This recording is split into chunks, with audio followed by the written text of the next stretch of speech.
All right. Hi, everybody. It's Patty here. I'm with Aga, and thanks for joining us for another live meeting here on Zoom. And we're doing these live meetings because Aga and I are launching our first amazing VIP group coaching program to lead and guide a small group of people to success with the Candida cleanser with our direct support for 8 whole weeks starting in January. And so we're very, very excited to offer this. And we wanted to come on with a few of the most common, frequently asked questions and topics that we get hit with on a regular basis. So today what we're talking about is, what can I eat? This is, I think, the most common question that we get because it can be confusing because we can be trying to eat certain things and triggering all kinds of reactions and not knowing how to navigate through the world, right? While we're trying to fight Candida, heal the gut so that we don't have to deal with these nagging, annoying symptoms ever again. And both Aga and I have absolutely been there. I think back in 2013, I was actually so allergic to so many things that I was eating, but I was eating a lot of those things every day. So I just had chronic flared up allergies every day until I finally figured out I had to heal the gut and to remove a lot of things so that my body could take a break, and then I could actually identify what was actually triggering my reactions. So again, thanks so much for joining us. And I know that Aga has prepared a couple of specific topics within this topic, and so I'll pass it over to Aga to share some of those things. Yeah, so I want to give a little bit of a foundational understanding of gut healing and Candida and why food is your most potent medicine while on this cleanse. Food that you don't eat and food that you eat. So let's just take it back a little bit and look at Candida in its two forms. There's yeast Candida and fungal Candida. They're very, very different, and the treatments and protocols for each is different. The yeast is naturally in our gut. It's like the janitor that cleans up the toxins, and it actually, when it grows in numbers, our good gut bacteria eat the yeast. So it's this like harmonious circle of life. Candida eats toxins, eats extra sugar, and then our probiotics will eat the Candida to keep it in line. But what happens is that we basically, through way too many antibiotics and toxins and stress and over consuming sugar, our good bacteria, they die off, they diminish in numbers, and there's nothing left to keep the Candida yeast in line, and it proliferates and grows into a fungus. It actually changes form. It's dimorphic. This is something that like baffles scientists to this day. It's like, wow, this organism is so intelligent. And when it becomes a fungus, this is the very thing that decomposes your body when you die. So it's only supposed to be a fungus once your immune system stops working, once your heart stops beating. So with a fungal systemic Candida infection, it's basically eating you alive from the inside out. And often it can feel like that. It feels like you're going crazy, like you're battling against something chronically, and you are. And when that happens, our gut lining is really, really thin. It's one cell thin. It's microscopically thin. And this is the barrier that protects you from the outside world. Everything that you eat, when it goes into your digestive system, the inside of you is still essentially the outside of you. You're like this big donut. And that gut lining is meant to protect you from the outside world. Even though you're eating it, it's still on the outside of you. But what happens is the Candida fungus now grows these hyphae, these roots essentially, and begins to dig. And it doesn't take that much effort because your gut lining is one cell thin, penetrates through the gut and causes leaky gut. And then with the roots in the bloodstream, that's where it can release spores and more yeast. And that's where it goes into the blood and goes systemic. That's what systemic means. It's not localized in just the gut anymore. And that's when it becomes a big problem. And often that's where what stage 4 and stage 5 of Candida is. And with that, when we're cleansing Candida with the Candida cleanser, which is going in there and attacking the exoskeleton of the fungus, these hyphae basically, retract as the fungus dies. And then you have these gaping holes before what used to be this like tiny little, not porous, but these like intentionally porous junctions, essentially, that they would open and close under your control of only pulling in nutrients. Now you have these like giant fishnet stockings as your internal barrier, and everything that you're eating, undigested food particles, your poop, ends up going into your blood and delivering all this like toxic sludge to your entire body. And that's where like chronic pain in your joints, because that's where the blood flow gets stuck sometimes, that can be a symptom of leaky gut. Inflammation in the brain, because these toxins are making it through into the blood-brain barrier. So you have depression and anxiety, brain fog, all these kind of like neurological brain symptoms. And this is why part 2 of the protocol, cleansing Candida, is actually healing leaky gut. Because once you remove the Candida, now you've got these holes. They're not going to patch themselves up. You have to provide the proper building blocks, which are the proper proteins and healthy fats. And we'll talk about those in just a few minutes, but also probiotics. Your healthy gut bacteria, they're the construction workers that actually repair your gut lining with the building blocks. And what they excrete is, instead of being like toxic poop to our body, they're actually excreting nutrients as their poop, the beneficial bacteria. That's basically how it works. What they decompose and the metabolites that they release are nutrients to our gut lining and to our body. And a lot of these probiotics, they create, vitamin B12, they create healthy fats like butyrate for your gut lining. They help digest nutrients for you. So there's over 30,000 digestive processes that probiotics alone do for our body. So it's really important that we also address that issue to actually re-inoculate our digestive systems with probiotics. So that being said, I wanted to lay down all that information, the foundation, so you get an understanding of what you're up against and why you're doing what you're doing.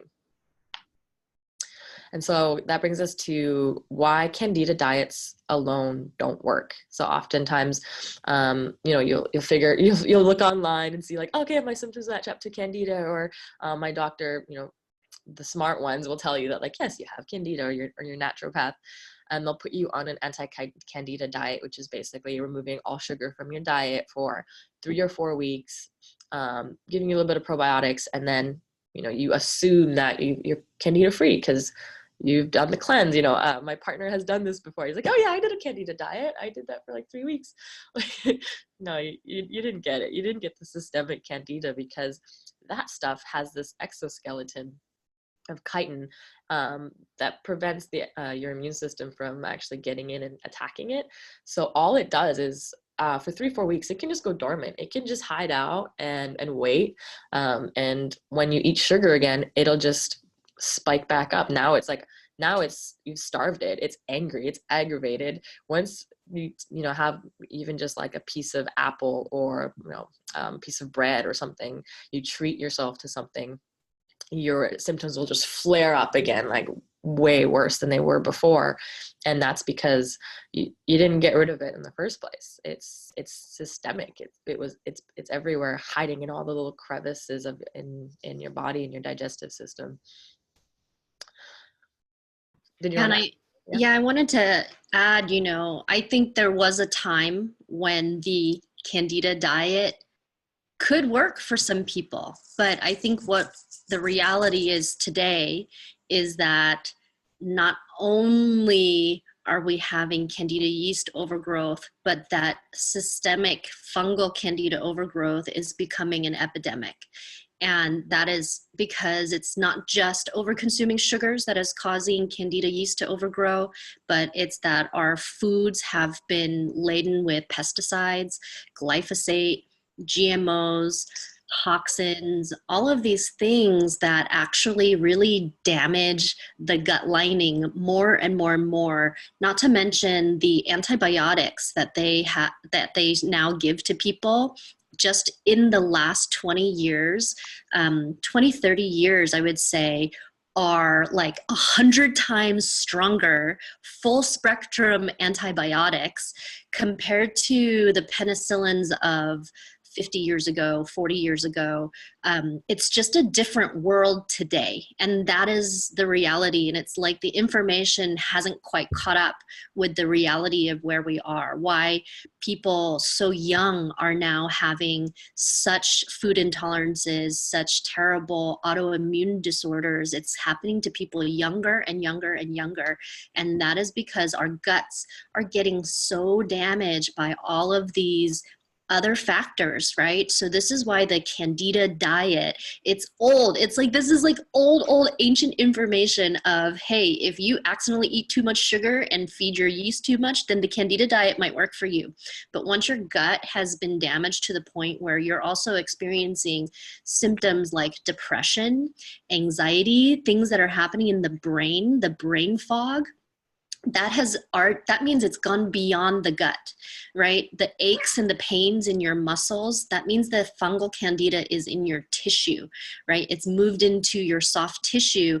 And that's why we talked about this yesterday in our meeting in the live event as well, is like a lot of people who now are discovering they have candida are waking up in the morning and you're like, oh, I can't move. Why am I so stiff and in so much pain?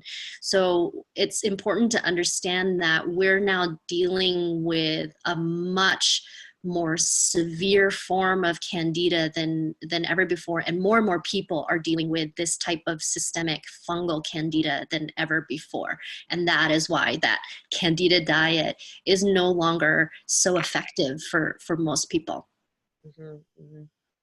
Yeah. And yeah, so now I want to go into the protocol. We covered this a little bit in yesterday's episode, but just to recap, the Candida cleanser is effective with fat. You have to absorb, or it gets absorbed into your bloodstream with dietary fat, so something like butter or ghee or bone broth, healthy meats. And with each capsule, you want to take 14 grams of fat. And that, when you start to like calculate it, it can be a lot of fat for some people, especially if you've been coming off of this like high carb diet where you get most of your calories from, you know, breads or pastas, or if you've been following the low fat diet for the last 20 years, which was a huge no-no in the nutritional world. Now they're seeing like, oopsie, that food pyramid with the bread at the bottom and the fat on top, it's actually supposed to be like this.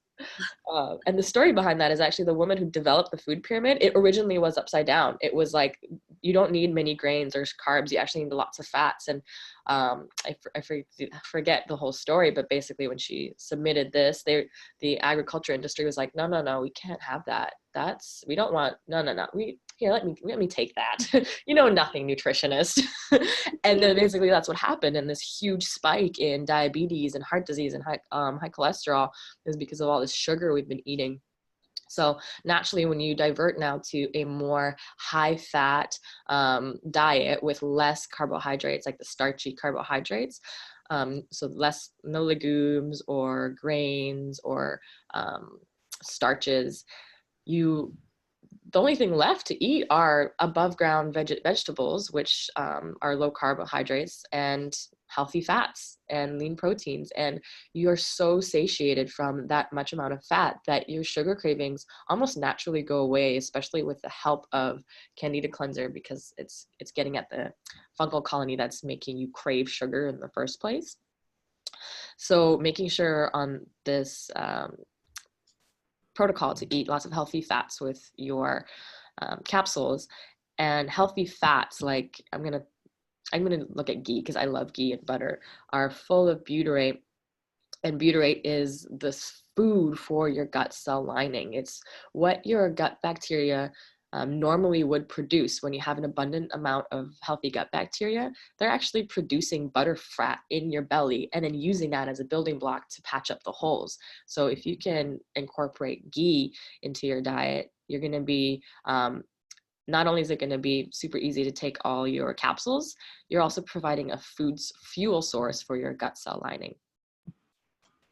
And, there are some people who have developed food intolerances over time. And if you have food intolerances, know that they didn't actually happen overnight. They probably took years to develop. There have been times where I've worked with people who have developed an intolerance to dairy, and it is actually, it's not often, but some of these people may be so intolerant to dairy that even ghee can trigger some things for them. So, this is a very personalized process to you and your body. Every single person is different.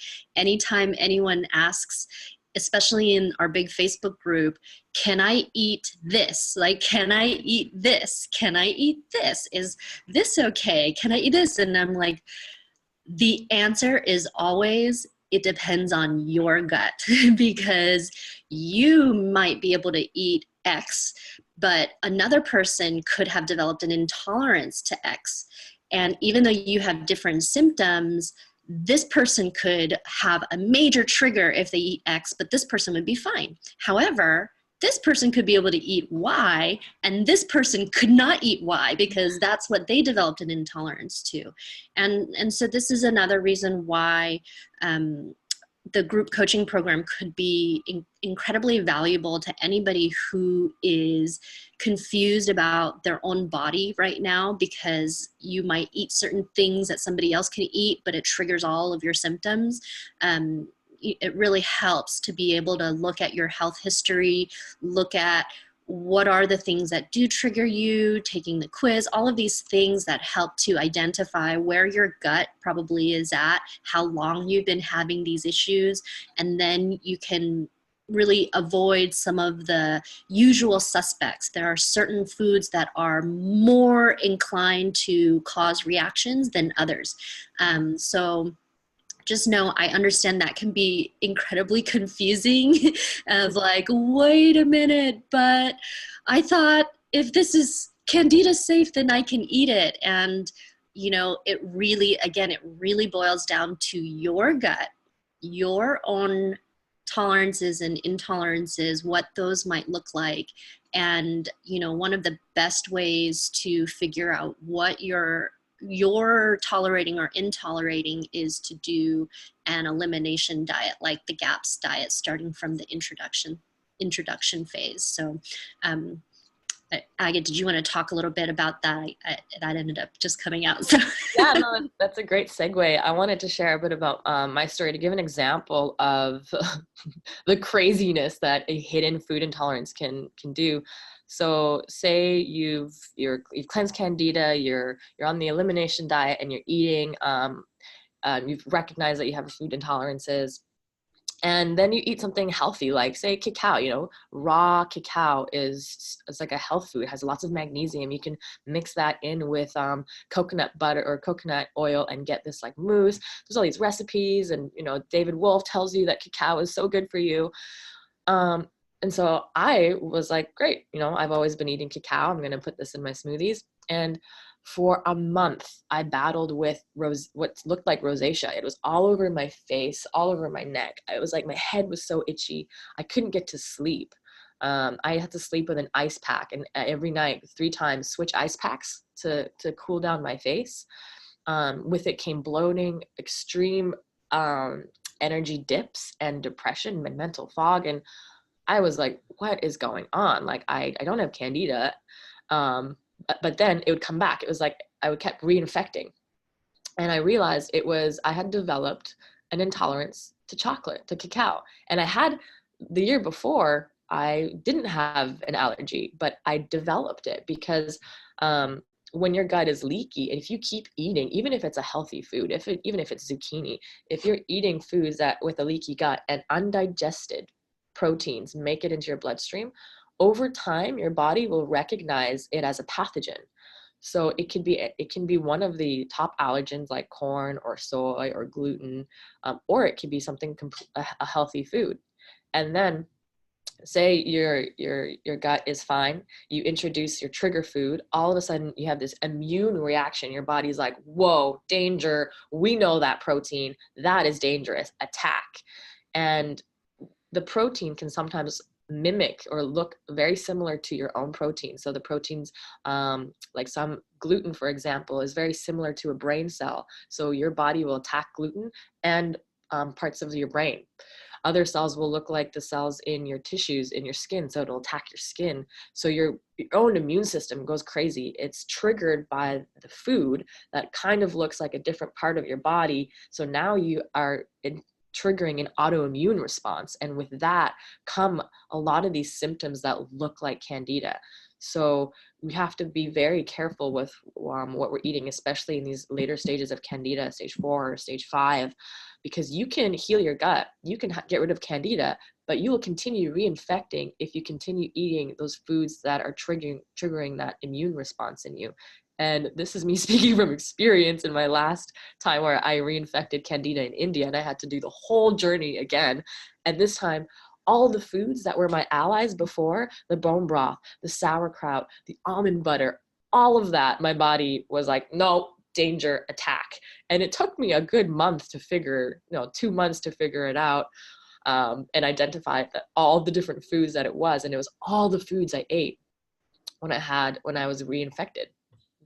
And so this is where something like the GAPS diet is so good, because it's the most effective elimination diet that you can do. And I know, Patty, you've actually done all the stages and we're really diligent with it. Why don't you share your story? Oh yeah. So, by 2013, when I found CCWS, I was stage 4. And like I said, I was constantly inflamed. I was constantly allergic. And when I did my first CCWS, I was reading through everything, and I suspected I needed to do a lot of gut healing. I didn't quite understand the extent of my gut damage. I just knew it had to be damaged just from my history of IBS and all the symptoms that I've ever had, all the gut issues, digestive issues. So I did do a variation of the GAPS diet with autoimmune paleo and SCD, specific carb diet. Those were the ones that I started reading about. And I started to understand, okay, there's certain foods, there's certain starches and carbs and foods with anti-nutrients like nightshades, certain plants, beans that could trigger the gut. So I avoided a lot of those things during my first CCWS. At the end of my CCWS, I was pretty much completely symptom-free and blown away. And I felt better. But then I ate a few bites of salsa one day and my whole body started to itch. And I was like, oh my gosh, what did I just eat? Oh, I ate tomatoes. And I ate it with a grain-free cracker that I'd already been eating with no reaction. So the main thing that I knew had to have triggered me was the tomato. And that was really eye-opening. And then I tried eating chickpea and lentils, and I had a full-blown allergy attack. And I was like, oh my gosh, I can't eat even lentils and chickpeas? Like, those are healthy. Those are supposed to be healthy. And the worst was when I did eat a few bites of white potato or rice. And I ate rice my whole life. I'm Chinese American. Rice is like a staple food, right? And I could not believe the severity of my reactions just from eating a few bites of rice. And that is exactly what Aga was just talking about, how your body begins to recognize something that you're eating as an enemy, right? And because my gut was leaking for all those years, and I didn't know how to listen to my body, and I was just like, oh yeah, I have allergies, I take Claritin for my allergies. But I just kept eating rice, I kept eating everything. I was eating tons of lentils and hummus. The 2 years before I found Candida Cleanser, when I totally was like going down, right? I ate tons of plants and beans and all these things that were actually triggering issues. So for me, doing the GAPS intro, I had to, at some point when I triggered another reinfection, my whole sinuses were blown up from eating a few bites of something, either rice or lentils. And I was like, okay, I know that I have to do GAPS intro with all of my safe foods for a longer period of time, not just a few weeks, not just 1 week or 2 weeks without cheating, but like a more significant time without cheating. And I had to do 6 weeks of a strict GAPS intro. I still kind of combined it with autoimmune paleo and specific carb diet, just because soups, it's hard to eat soup every meal every day for 6 weeks. So sometimes I did roasts or grills or stuff with the safe foods. And literally for 6 weeks, by being really strict, I didn't have any reinfection during those 6 weeks. And then afterwards, I could eat tomato again. I could eat lentils again and chickpeas. I could eat a lot of the less irritating things that were on that potential high risk list. The problem, even though after those 6 weeks, I was a lot better and I wasn't reacting to tomato and lentils, I tried rice, I was still reacting to rice.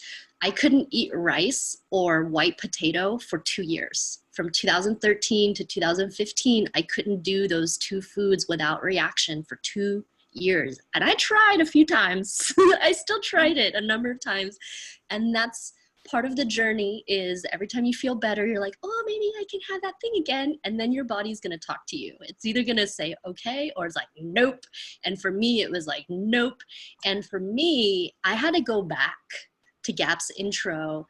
I don't even know how many times. I can't count how many times I accidentally reinfected myself, especially those first 2 years of trial and error. It was like every time I felt a little better, I'd be like, maybe I can eat some potato now. Maybe I can eat some rice now. And I could still trigger a reaction. And every time I did trigger a reaction, I went back to GAPS intro. I went back to my safe foods. That was when I started to learn and intuitively practice a little bit of intermittent fasting, because when I triggered my reactions, the only thing I would want the next day was bone broth. And I was okay with bone broth. And I wouldn't really want to eat anything else until dinner time. So I would kind of just do bone broth starting in the morning up until dinner. And then I would have a safe autoimmune paleo GAPS intro safe meal. So my journey with GAPS was like, GAPS was my lifesaver, but that doesn't mean that it was perfect. I made a lot of mistakes. And I reinfected myself several times. It was mostly my sinus thing was my body's chosen method of release. And so every time I would trigger things, that was usually my path of least resistance for the reinfection was through my sinuses. But when I stayed on the foods that were safe, then I wouldn't have any sinus allergies. Today, I can eat rice. I just ate rice yesterday. Last night, we had Thai food, or Chinese food, actually, and we had some rice noodles and fried rice, and I had a healthy serving. And a few years ago, if I did that, even just a few bites, today, I wouldn't be able to do this. I wouldn't be able to do this call. I would be congested. I would be sneezing. My eyes would start to itch. I would have itchy bumps that were coming up in my skin. So yeah, my journey with GAPS was thorough, but it taught me so much. It taught me how to recognize what my safe foods are, so that I can always go back to my safe foods. If I had an oops, I go back to my safe foods. I go back to the broth, the stock, etc., to keep sealing, because your gut is how many meters long? It's long, right? And you could have breaches on that gut. It could be weak in a number of places. And so you might feel better, but you could have weak zones in your gut, and it's a long tube, and you can still end up breaching that lining again by eating something that your gut isn't ready for. And if your gut isn't ready for it, then it will trigger more symptoms, right? So that is, that's why we recommend GAPS intro so much. That's why I recommend it so much, because there's no way for me to know what your gut can tolerate or not tolerate, Only you can learn what your gut can tolerate or not tolerate by going through an elimination diet. And this is especially for somebody who's stage 2, 3, and 4, especially 3 and 4. If you're 3 and 4, I would say there's no non-negotiable. GAPS intro is non-negotiable if you want to heal. If you're stage 2, you can probably get away with not doing the full GAPS intro, but you will speed things up remarkably if you do.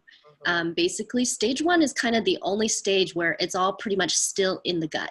Stage 2 is signs that it has gone beyond the gut. Stage 3 means it's gone beyond the gut for longer, and now other things are starting to break down. Stage 4 means it's been outside of the gut for so long, your whole immune system is exhausted and barely working anymore. So that's why the stages are helpful, so that you can figure out where you are, and it gives you a better chance, more information, more data to create your strategy.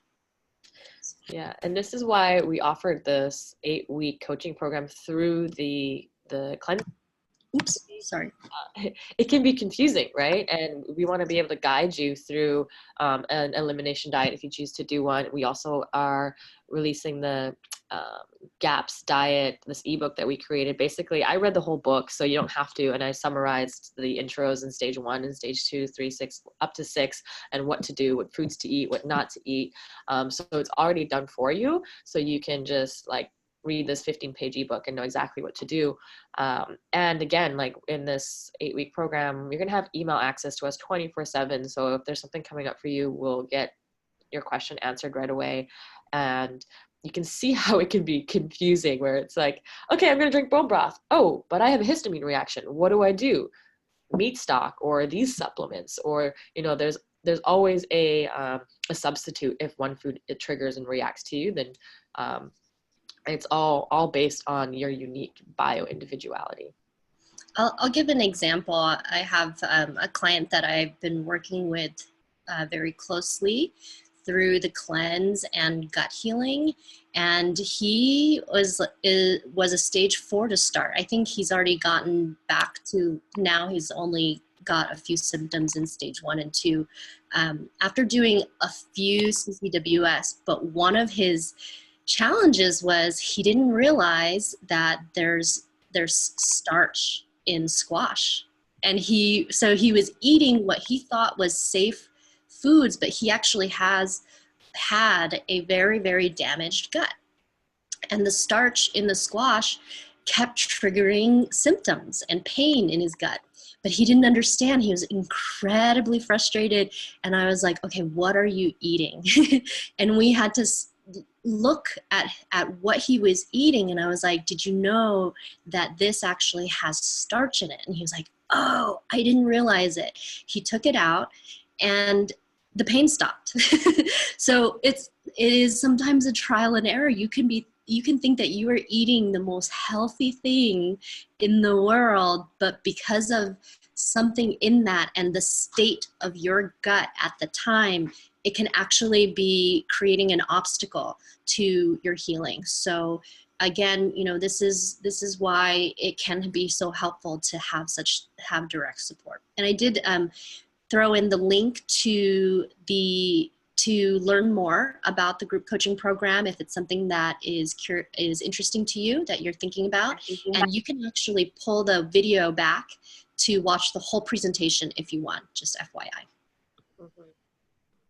Yeah, I'd love to answer some questions. Does anyone have any questions? Feel free to type it into the chat box, or if you want, you can raise your hand. There's a little button if you go to participants in the lower bar. There's a little raise hand button, and we can unmute you. What is the effect of cleansing parasites? How does this relate? So Candida and parasites are two very different things. Candida fungus is a parasite, but parasites on their own, there's tapeworms, there's amoebas, there's hookworms, pinworms, and they don't have a chitin layer. Lufeneron, Candida cleanser, attacks the chitin exoskeleton of fungal colonies like Candida. Also, ticks and cockroaches that their exoskeleton is made of chitin. So that's all lufenron does. If you don't have an organism living in your body that has a chitin exoskeleton, it'll be ineffective. It'll be totally benign. You'll just pee it out. Parasites, on the other hand, it takes a different herbal concoction to get at them. They're very difficult to get at. And the trilogy, the standard trilogy is green hulls, black walnut, green hulls, wormwood, and non-irradiated clove. And those three together can attack the parasites and their larvae and the eggs. And oftentimes it takes, like, to be honest, not just one, not just two, but like 5, 6, 7 cleanses if you actually have parasites. My mother, she lived in Ecuador for 7 years. She started parasite cleansing. It's her 3rd year. Just now, she's eliminating tapeworms this long, bundles of like maggot-like worms she's excreting, and she's doing like a super invasive, using MMS and doing enemas. So she's doing a whole other protocol, and I've never. She showed me pictures. I couldn't believe it, and it's been 2 years for her. So almost like taking that parasite cleanse gets like the herbal parasite cleanse gets at the top layer, and it really, like, that's why we say annual cleanses. If you can do it spring and fall. My best analogy of this is like when you go out to your garden and you weed, it's not like, oh, I've weeded my garden forever, weed free, perfect, right? You go out there a week later and like there's more weeds sprouting. Parasites are like that. They are scavengers. They are so intelligent. Their survival is based upon being sneaky. So that's the difference. And when you have a candida infection, a fungal candida infection, your gut is also in a state of dysbiosis. So earlier we were mentioning that in a harmonious gut, we have lots of probiotics. Of course, there's always parasites, but they're kept in check with the gut bacteria and your healthy immune system. But what happens due to the toxicity we're exposed to, the pesticides, herbicides, antibiotics, the probiotics diminish in amounts or diminishes in population, and that gives more real estate to the fungus. Gives more real estate to the parasites, and basically the pendulum swings the other way, and all of a sudden your gut is not in a state of harmony anymore. It's in dysbiosis, and it's overrun with all sorts of pathogens. So that's how the two relate. Yeah. And you know, when you start taking parasite cleanses, herbs that can kill parasites, you can have detox symptoms as well. It can be gut related symptoms, rumbling, diarrhea, some stomach cramps type of things. My first parasite cleanse, I had headaches and nausea. It was really uncomfortable, but then I did my second parasite cleanse a couple years later, and I didn't really have any of those types of symptoms like the headache and nausea, but I just felt my gut release a few times. But what's even more interesting is years later, just this past year, I did the ultimate detox system that we started talking about with the hemp oil. And when I increased the intensity of that cleanse, my body actually released a whole cluster of liver flukes, and it was gnarly. And I felt like they had been impacted in my system since years before that, and that I could have killed them with other parasite cleanses, but my body could actually not eliminate them properly. So I bring this up only to share, you know, myself. I've been humbled so many times on this journey where I'm like, oh yeah, I did a parasite cleanse, I'm probably good now. I did a second parasite cleanse, I'm good now. And then I'm like, oh yeah, I want to detox heavy metals. And then to release all of those liver flukes was like another eye-opening experience of, wow, it really can take time. And the reason why I felt like they had been impacted for a long time was I felt congestion in my liver and gallbladder area for years, and that was still something that I've been working on. And after that release, I felt a major release of some of that pressure and congestion in my organs. So I really, truly understand now that it's been stuck in there, and I started to research liver flukes, and it turns out they can get stuck in your detox pathways, in your bile ducts. That's what it felt like happened, was it was stuck in there, and it was like this swollen thing in my abdomen that I was like, gosh, how do I get rid of that? How do I get rid of that? And finally it released. So it's not a linear process. And if you're in the Facebook group, there have been recently some people posting photos of rope worms, right? Jen in our group just posted a photo of what looks like a rope worm, but it's also covered in mucoid plaque. So it could have been in there for a long time and accumulating mucoid plaque around it, right? This obstruction in your gut. And then it's like the mucoid plaque is collecting around it. So I definitely think as long as you are still feeling like something is not right and not fully clear in your system, if you're getting headaches, if you're getting, if you're fatigued, if you get nauseous easily, if you feel toxic, like there's still something going on, then you probably still do need to work on some type of cleansing. And Candida and parasites attract each other. So if you have a Candida infection, you probably have some parasites as well. And it's really important to understand that parasites are a lot more common than we realize. I know many years ago, 20 years ago, I believed that parasites are really only something that affect you if you live in like a third world country, or if you visit a third world country or something like that.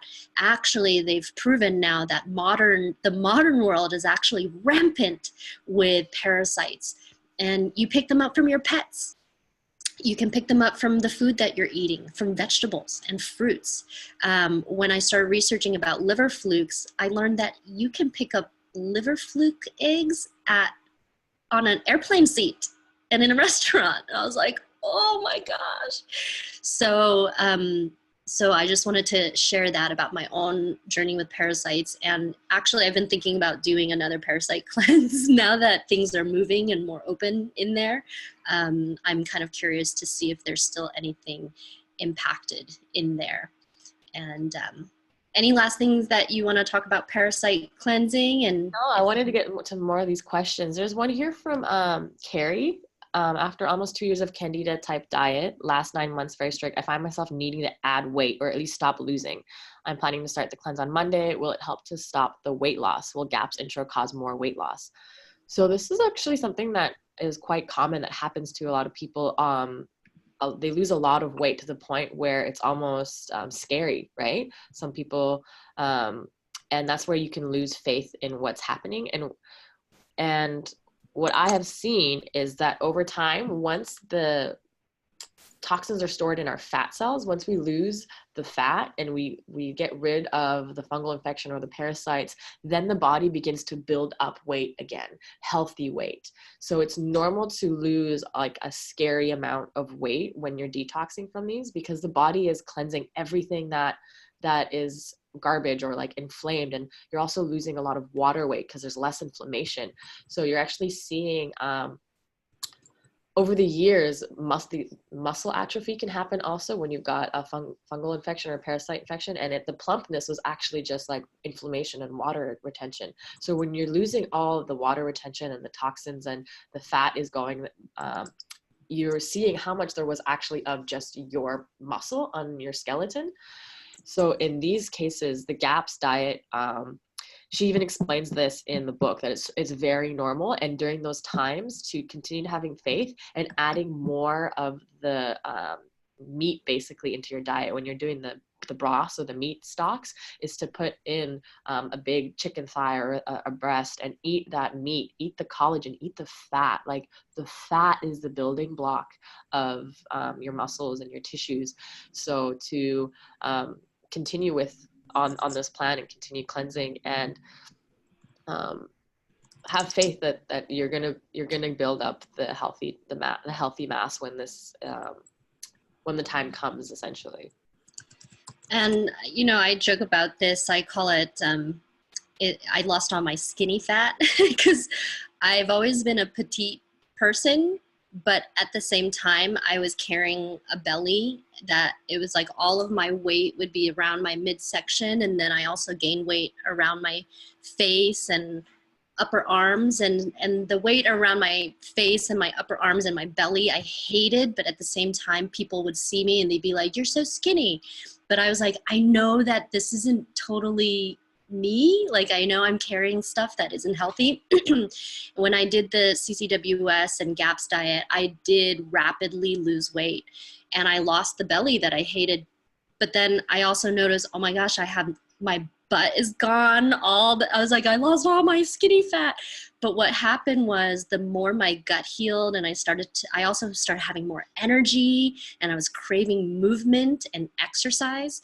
And once I started to, my gut was healing, I was absorbing nutrients better, and I started to do more yoga and things. I started to gain muscle and healthy weight back.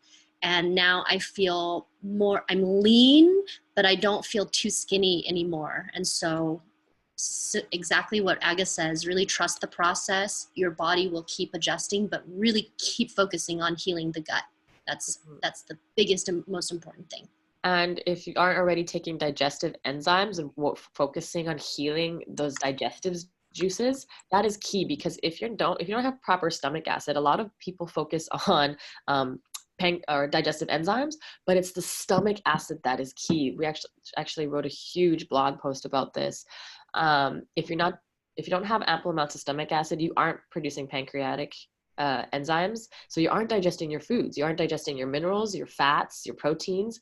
The first domino to fall in your digestive process is stomach acid. So making sure you have healthy amounts of stomach acid so that the food that you are eating, that you're actually absorbing it. Otherwise, it's just coming out the other end, and that's where that's like the unhealthy weight loss or mineral deficiencies can lead to. So really making sure you get the stomach acid, and that too is connected to parasites and Candida, because if you have Candida growing in the digestive system or parasites or in the stomach lining, they'll prevent you from actually releasing the proper amounts of stomach acid as their defense mechanism. So you can see how already this is getting so complicated. There's food intolerances, there's stomach acid issues, there's parasites. And this is why we really want to open up this 8-week program so we can dive into all this with you every week and offer that support so you can have faith in this process. And I'll post a link one more time to anybody who joined us a little bit late. Oops. I'm sorry, I meant to send that to the whole group. This is the link to watch our webinar. You can bring it all the way back to the beginning of the webinar, and Aga and I go more deeply into our own transformation stories and some of the mistakes that we made, so that you don't have to make the same mistakes that we made. And it also breaks down this amazing group coaching program. And there was a question from Sylvia also about low glycemia and what to take if you get low glycemic. And one of the things that I did early on, I had to retrain my body to take sugars. What I started to understand was that my body, because of the Candida and not really realizing that I had that much Candida in my system, and I'd become a massive sugar addict. And once I cleaned the Candida out, it was like my body didn't know what to do with sugar. And as soon as I ate even a little bit of sugar, I would have this like crazy sugar hangover the next day. And I realized, okay, I have to try to retrain my metabolism to process sugar, so I could stay more even keeled and not have these severe spikes and peaks and valleys in my chemistry. And I used, number one, I made a rule. I had to stay under 25 grams of sugar a day. And that's something that we do recommend in our group. That's something that's recommended if you're trying to beat keto, is to stay under 25 grams. And actually, the World Health Organization already proved scientifically that our liver can pretty much only handle about 25 grams of sugar and carbs a day if you're a woman, and up to maybe 35 to 37 grams if you're a man, based on your body weight, body mass. So when I had learned that, I was trying to stay under 25 grams of sugar and carbs, but specifically when I would eat anything with real sugar in it, or even honey or something like that, I noticed that my body would just go out of whack. And so I had to train myself really slowly and what I used was Manuka honey, because it's naturally antifungal and antibacterial. Cane sugar would like make me insane. It still kind of almost does. And I think that's because I was a formula baby. And when you're a formula baby, it just makes your brain really susceptible to addiction and these brain chemistry addictive things. And so I've noticed that if I eat something with cane sugar, I will be like it just makes me go a little insane in the brain, and I get really depressed the next day or something like that. And it's kind of like a crack baby. Like if you give a crack baby drugs, it can create these types of brain chemistry issues. So with Manuka honey, I found I could do it, but I had to do a little bit at a time. And I would just put a tiny little bit in my honey, and then I would sweeten it to taste with stevia, to taste the way I wanted it to taste, but not use the honey to sweeten it to taste, because you need a lot of honey to get it sweet, right? So I would just put literally maybe 4 grams worth of sugar in Manuka honey into my tea and sweeten it to taste with stevia and drink that. And I worked up. I went from the tiniest little amount and I started to work it up. But I never do 25 grams of honey, of sugar from honey in one shot.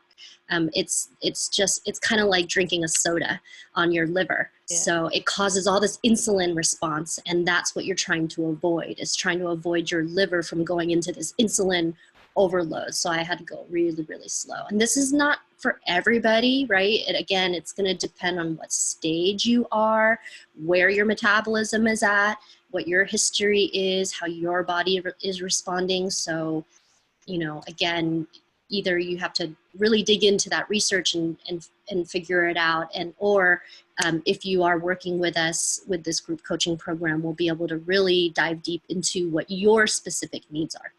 Mm-hmm. Mm-hmm. Right, so just looking at the time here, we have 2 minutes left.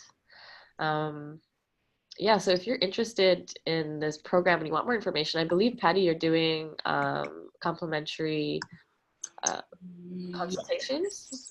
Yes. So if this is anything that is that you're feeling and you're like, gosh, maybe I should do this, but I want to talk to somebody about the group coaching program, whether it's right for you or not, you can schedule a free consultation at www.meetme.so/PattyU. I'm typing it into the chat right now. meetme.so/PattyYU, and feel free to schedule a one-on-one conversation with me to see if this might be a good fit for you. And then we're also going live again tomorrow at a different time. We're experimenting with the times. We recognize that our community is worldwide. So if you're available tomorrow at 4 p.m. Pacific time, just note that this is Pacific time. This is going to be the link to join us at that time tomorrow. And we're going to be talking about why detoxing is no longer really an optional process, right, in the world. And I remember 20 years ago, even though I had chronic allergies, even though I had chronic brain fog and was like mixing words and having all these issues and anxiety and depression and all this stuff, I was kind of like, oh yeah, my immune system is really strong. That's what I was telling myself in my head, right? And I wasn't eating any organic. I was like, what's the difference? And I was eating still tons of junk. And today I'm like, wow, that, you know, like my whole journey has been this big dose of humble pie of like, oh, actually, I bet I could have prevented a lot of these issues if I started to take care of myself and started detoxing and eliminating toxins out of my lifestyle and diet back in my 20s. But you know, it's all, there's a purpose for this, right? Because I love supporting other people on this journey, and who knows where I would have ended up if I hadn't have gone through my own journey of breaking down to break through. Right now I can support others on the same journey. Oh, thank you for saying that. I just realized I'm doing a liver cleanse right now, which we can share more about tomorrow. And I have been mixing up all my words that my roommates have even commented. They're like, you're funny. You're just slurring all your speech. I'm like, what's going on? Oh yeah, when there's like toxins floating out of your body, you're halfway not here. And that's why I've been like kind of like snotty today, because all this stuff is like leaving my body, and it's powerful stuff. So we can get into this more tomorrow. Yeah. For me, it was like, I would say things like if it was like ceiling fan, I'd be like feeling sand. Yeah, that's what I've been doing. It's so funny how your brain, yeah. So just know if that's happening to any of you guys, it's okay. You're not alone. You've been through it. It happens. Yeah. All right. So thank you for joining us, and we'll see you tomorrow. You're welcome, everybody. All right. Hope to see some of you guys tomorrow. Ciao. Ciao.